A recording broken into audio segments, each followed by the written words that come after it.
பாஜகவின் மடியில் அமர்ந்து கொண்டு நேர் எதிர் கொள்கை கொண்ட கட்சிகளை எடப்பாடி பழனிசாமி எப்படி கூட்டணிக்கு அழைக்கிறார் என்று தெரியவில்லை என எம்பி கார்த்தி சிதம்பரம் கடுமையாக விமர்சித்துள்ளார்.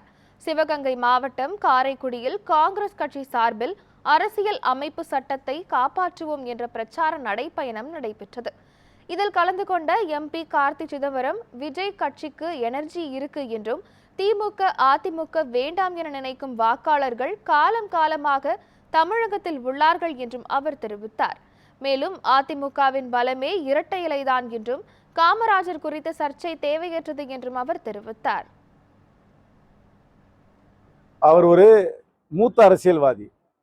அவர் பல முறை அமைச்சராக இருந்திருக்கிறார், ஒரு முறை பாராளுமன்ற உறுப்பினராக இருந்திருக்கிறார், ஒரு சரித்திர விபத்தால் ஒரு முறை 4 ஆண்டுகள் முதலமைச்சராக இருந்திருக்கிறார். அவர் போய் கம்யூனிஸ்ட் கட்சிகளையும் விடுதலை சிறுத்தைகளையும் பாஜக மடியிலே தான் உட்கார்ந்து கொண்டு அவர்கள் அழைத்தார்கள் என்றால் வருவார்களா?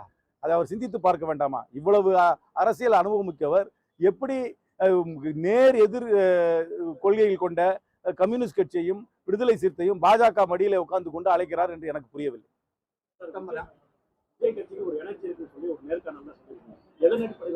டெஃபினட்டா எனர்ஜி இருக்கு. நீங்க பாத்தீங்கன்னா அவருடைய ரசிகர்கள் வாக்காளர்களா மாறுவார்கள். ரசிகர்கள் இளைஞர்களா தான் இருக்கிறார்கள். அதனால எப்பவுமே தமிழ்நாட்டில் டிஎம்கேயும் வேண்டாம் ஏடிஎம்கேயும் வேண்டாம் சொல்றதுக்கு எப்பவுமே ஒரு ஒரு ஒரு ஒரு செக்ஷன் இருக்கும். அது இல்லாம இல்லவே கிடையாது. காலங்காலமா இருக்கிறாங்க. அது ஒரு காலத்திலையும் அந்த வாக்கு வங்கியை அறுவடை செய்வதற்கு சில முயற்சி செய்திருக்கிறார்கள். வெற்றி யாரும் அடைந்தது கிடையாது. அவருடைய ரசிகர்கள் இளைஞர்கள் அந்த ரசிகர் மத்தியில கண்டிப்பாக ஒரு எனர்ஜி இருக்கிறது. ஆனால் அந்த எனர்ஜியே ஒரு வடிவமாக மாறி ஒரு தேர்தலில் வெற்றி பெறுமா என்று எனக்கு சொல்லவில்லை. ஆனால் நிச்சயமாக மற்றவர்கள் கணக்கு போடுவதை விட அவர் கொஞ்சம் என்னுடைய கணக்குல ஒரு கணிசமான வாக்குகளை வாங்குவார் என்று தான் நான் நம்புகிறேன். ஆனால் அதுவே வெற்றி வாக்குகளாக மாறும் என்று நான் சொல்லவில்லை. ஆனால் கணிசமான வாக்குகள் இருக்கும் கண்டிப்பாக.